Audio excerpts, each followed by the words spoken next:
जय हिंद दोस्तों। मैं पंकज मिश्रा, राष्ट्रीय मीडिया प्रभारी, भारतीय मजदूर किसान संगठन। आज मैं एक अहम मुद्दे के साथ आपके पास आया हूँ। आपने देखा होगा कि कुछ महीनों पहले एक हमारे देश में कृषि आंदोलन शुरू हुआ, जो आज भी कृषि आंदोलन चल रहा है।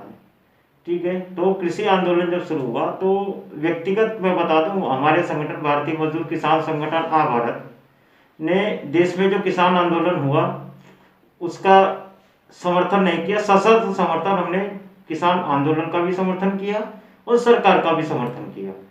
अब सरकार का समर्थन हमने इसलिए किया क्योंकि किसान अध्यादेश, किसान कानून जो बना हुआ है उसके प्रथम बिंदु पे दिया हुआ यह है कि अब हमारे देश का किसान जो है कहीं भी किसी को भी अपनी फसल को बेच सकता है, उसको आज़ादी है।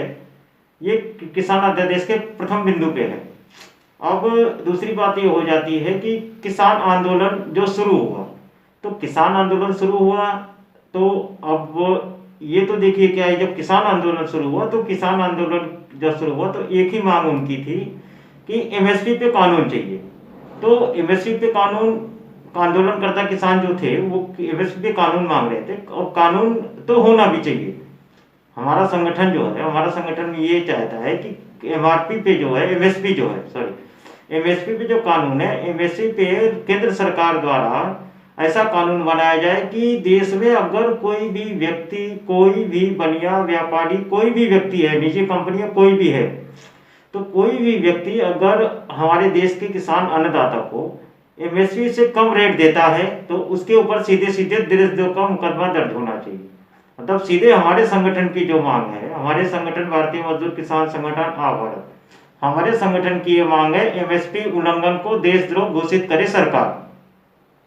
तो अब ये किसान आंदोलन शुरू हुआ, ये किसान आंदोलन शुरू हुआ एमएसपी पे।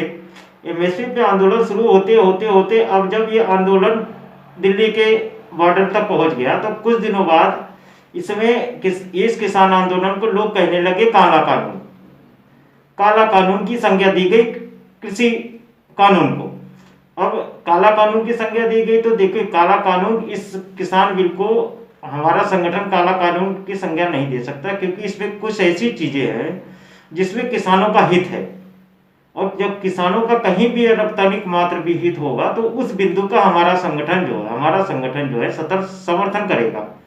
अब यहाँ पर जाता है कि बात, अब ये बात होती है कि किसान आंदोलन जो शुरू हुआ उसमें कितने किसान नेता ऐसे थे या कितने आंदोलन करने वाले जो किसान आए थे उनको, कितने लोगों को यह पता था कि किसान अध्यादेश, किसान कानून में लिखा क्या है।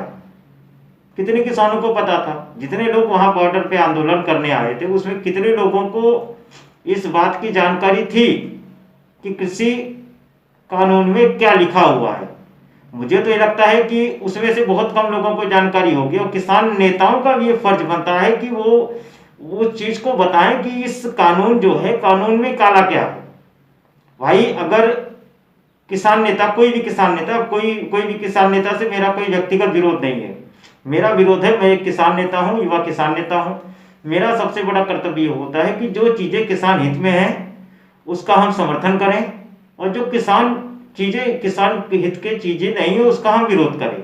इसके लिए कृषि कानून को हमारे संगठन ने सशर्त समर्थन दिया था। सशर्त समर्थन ये होता। अब आंदोलन जो हो रहा है, किसान आंदोलन जो कर रहे हैं, आज भी कर रहे हैं, इसमें क्या होता है, इसमें राजनीति दलों का समर्थन तो पहले से ही था और आज भी वही है। अब जो किसान नेता है, सबसे बड़ी मांग ये हो जाती है कब केंद्र सरकार के द्वारा आपसे, किसान नेताओं से 10 बार 12 बार बात की गई, तो भाई क्या बात की? अब सरकार ये कह रही है कि किसान जो बात करने किसान नेता आते थे उन्होंने अपना पक्ष नहीं रखा। भाई जो किसान नेता जो 11 बार 12 बार, देश में ये पहली बार है कि कोई भी केंद्र सरकार किसी किसान नेता से 10 बार 12 बार जाके बात कर रही है। नहीं तो हमारे देश में ही ऐसे ऐसे किसान आंदोलन हुए हैं जिसमें गोलियां तक चल गई हैं। अब ये जो किसान आंदोलन हुआ इसमें भी कई किसानों की जान गई हैं, 200-250 के आसपास किसानों की जान गई हैं। अभी जो किसानों की जान गई उसका जिम्मेदार कौन है? क्या किसान नेता की ये जवाबदारी नहीं होती है कि अगर आपने कहीं आंदोलन के लिए बुलाया है तो अगर कोई जाता है वहां पे तो किसान नेता की जिम्मेदारी नहीं होती है कि आपके भरोसे कोई व्यक्ति अगर आया तो उसकी आप सुरक्षा करिए। हर चीज तो सरकार नहीं करेगी ना। मतलब आप अगर, आपको इस समय देश में क्या हो रहा है कि अगर किसी को व्यक्तिगत विरोध निकालना है तो क्या करेंगे, आम जनता का उपयोग कर लेते हैं। अब कानून काला कैसे? अब इसमें इसमें समझ लीजिए, आप सीधे सीधे बता दो केंद्र सरकार की गलती कहाँ है। केंद्र सरकार की गलती है कि भाई जब आपने कृषि अध्यादेश को लागू किया, जब कृषि अध्यादेश को लागू किया तो कृषि अध्यादेश में पहले तो कृषि अध्यादेश में हिंदी, उर्दू, संस्कृति, फारसी, मतलब 3 से 4 भाषाओं का उसमें संगम है। अब आम किसान जो है, आम जो हमारा गांव का किसान है, उसको तो जानकारी है नहीं कृषि अध्यादेश में लिखा क्या है।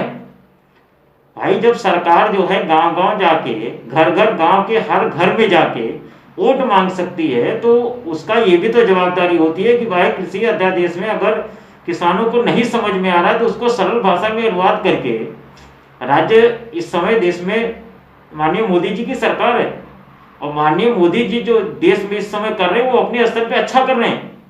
तो ये जो, अब अगर समझो कोई भी बिल पास हो गया तो उसमें क्या सही है क्या गलत है, राजनीतिक दल है, कोई भी बीजेपी है, बीजेपी के कई नेता हैं, ग्राम स्तर तक जो है बीजेपी के पदाधिकारी है इस समय देश में, तो क्या उनकी जवाबदारी नहीं होती भाई कृषि अध्यादेश जो है उसको सरल भाषा में गांव पे लोगों को समझाया जाए कि इसमें ये चीज हित है, ये अहित है, तो उस चीज को बताना भी सरकार की जिम्मेदारी होती है। अगर सरकार, सीधी बात होती है कि अगर सरकार जो है घर घर जाके वोट मांग सकती है तो क्या गांव गांव से एमएसपी पे अनाज नहीं खरीद सकती है? अब सरकार एक बार ये कहती है चलो हमने एमएसपी पे इतना अनाज खरीदा, लेकिन सरकार को इस चीज की जानकारी होनी चाहिए कि ये चीज, क्या सरकार इस चीज को सुनिश्चित कर सकती है कि देश में हमने जितने भी अनाज खरीदे हैं एमएसपी पे वो सभी के सभी किसान के हैं? अभी हम बता दें आपको, उत्तर प्रदेश में सीतापुर में एक ऐसा मामला आया है कि जिसके नाम पर खेती है ही नहीं, लेकिन रिकॉर्ड में देखने जाओगे तो उसमें यह दिखाया जा रहा है कि इस व्यक्ति ने एमएसपी पे अनाज बेचा है।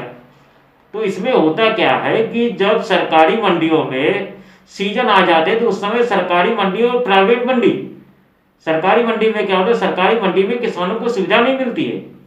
मैं आप सभी के माध्यम से केंद्र सरकार से गुजारिश करूंगा, माननीय कृषि मंत्री नरेंद्र सिंह तोमर से और सभी राज्य के सभी मुख्यमंत्रियों से मैं अपील करूंगा कि इस बार जब गेहूं की खरीदारी एमएसपी पे की जाए तो सबसे पहले इस चीज को सुनिश्चित कर लिया जाए कि जो भी चीज की खरीदारी, हमारे संगठन की जो मांग थी इस कृषि कानून पे, हमने इस कृषि कानून का सशर्त समर्थन किया, क्योंकि पहला बिंदु है, पहला बिंदु का हम व्यक्तिगत विरोध नहीं कर सकते जिसमें किसानों को खुली छूट मिली है कहीं भी अपना अनाज भेजे।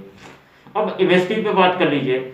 एमएसपी तो क्या, हमारे संगठन की सीधा मांग है कि किसान का जो अनाज है वो ब्लॉक स्तर पर बिके, पहली बात ब्लॉक स्तर पे बिके, और दूसरी बात यह है कि सीसीटीवी की निगरानी में उसका अनाज बिके, और हर जिले, हर गांव स्तर पर जिस तरह राजनीतिक दल मुहिम चला के घर घर वोट मांगते हैं उसी प्रकार से हर ग्राम स्तर पर एक प्रशासनिक अधिकारी को नियुक्त किया जाए, और संगठन के माध्यम से, संगठन भारतीय मजदूर किसान संगठन भारत संगठन के माध्यम से इस वर्ष जो है गेहूं की खरीद जब होगी तो देश के जहां तक हमारे संगठन के पदाधिकारी है सभी सरकारी बिक्री केंद्रों पर संगठन के माध्यम से एक पदाधिकारी नियुक्त किया जाएगा जो इस चीज को सुनिश्चित करेगा कि हमारे देश का किसान जो है वो अपनी फसल बेच रहा है तो उसको एमएसपी जितनी कीमत मिल जाए।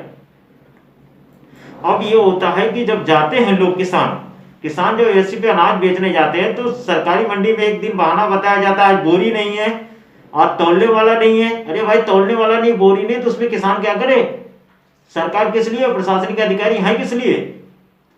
तो उसमें क्या होता है, किसान जब परेशान होकर जाके प्राइवेट मंडी में वो अनाज को बेचना पड़ता है। तो सरकार को ये जिम्मेदारी होती है कि उस चीज को सुनिश्चित करे। अब जैसे कृषि अध्यादेश 2020 जो निकला, इसमें हमारे संगठन की जो लिखित मांग है, लिखित हमने माननीय कृषि मंत्री नरेंद्र सिंह तोमर जी को भी हमने ज्ञापन दिया हुआ है, उनके असिस्टेंट महोदय से भी हमारी बात हुई है। हाँ, ये अलग बात है कि मुलाकात का समय अभी तक नहीं मिल पाया है, क्योंकि सरकार भी क्या करती है, सरकार दो ही लोगों को देखती है, या तो जो उनके विरोध में है उनसे बात करती है, या तो जो उनके समर्थन में है, मतलब आंख बंद करके अगर सरकार का समर्थन आप करो तो आपको समझ देते हैं। भाई हमने क्या किया, हमें जो है हमें मिलना है, हम मिलके जो सुझाव देंगे वो आप सभी के माध्यम से मैं बता देना चाहता हूँ। पहला ये कि जो हमारा किसान है उसकी खरीदारी ब्लॉक स्तर पर हो, सीसीटीवी की निगरानी में हो। और दूसरी बात ये है कि जिला अधिकारी के माध्यम से टोल फ्री नंबर जारी किया जाए। एमएसपी से जुड़ी जो भी समस्याएं हैं उसको सुनने के लिए जिले स्तर पर जिलाधिकारी माध्यम से एक टोल फ्री नंबर जारी किया जाए। और दूसरी बात ये हो जाती है कि एमएसपी से जुड़ी समस्याओं के निवारण के लिए फास्ट ट्रैक कोर्ट का गठन किया जाए। उसके बाद जो हमारा चौथा मुद्दा है कि एमएसपी उल्लंघन को देशद्रोह की श्रेणी में शामिल किया जाए। उसके बाद जो कॉन्ट्रैक्ट फार्मिंग है, कॉन्ट्रैक्ट फार्मिंग में किसानों को यह डर है कि कोई भी कंपनी आएगी उससे हम कॉन्ट्रैक्ट करेंगे, जमीन वो हमारी हड़प लेगी। तो इसका सीधा ये तरीका है, एक पक्ष हो गया किसान, एक पक्ष हो गया कॉन्ट्रैक्ट कंपनी, बीच में आप एक ऐसे पदाधिकारी की नियुक्ति करिए जो इस चीज को सुनिश्चित करे कि किसानों के साथ धोखाधड़ी नहीं होगी।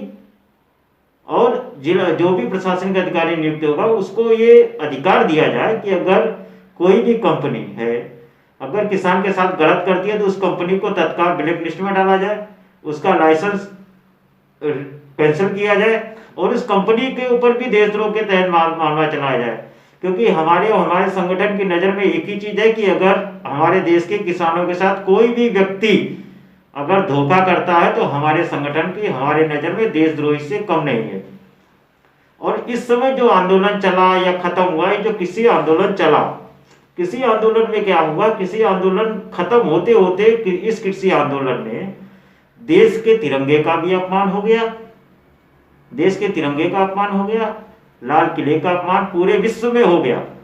तो इस चीज के जवाब और तकरीबन 350 से 400 हमारे देश के जवान के ऊपर हमला किया गया। ये कौन थे, ये कौन लोग थे जिन्होंने किसान की आड़ में लेकर के आज भी जिनके ऊपर आरोप है वो भी खुलेआम बैठ के चुनावी रैलियां कर रहे हैं। मतलब हमारे देश का जवान की कोई कीमत नहीं है, किसान की कीमत है। भाई जवान हमारे लिए पहले फिर किसान है।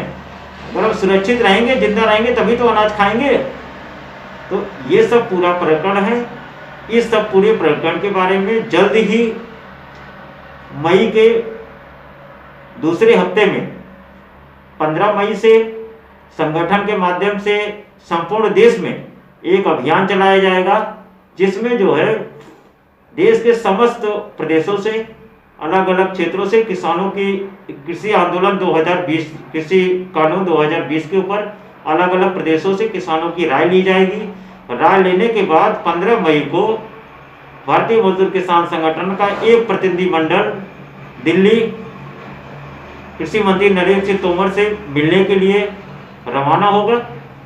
इससे पहले हमारा संगठन के माध्यम से 1 अप्रैल से पूरे प्रदेश में सदस्यता अभियान और समर्थन अभियान, जो हमारी मांग है, पहली मांग है कि जो भी अनाजों की खरीद फरोख्त हो वो जिले स्तर पे हो, ब्लॉक स्तर पे हो, ब्लॉक स्तर पे होने के बाद सीसीटीवी की निगरानी में हो।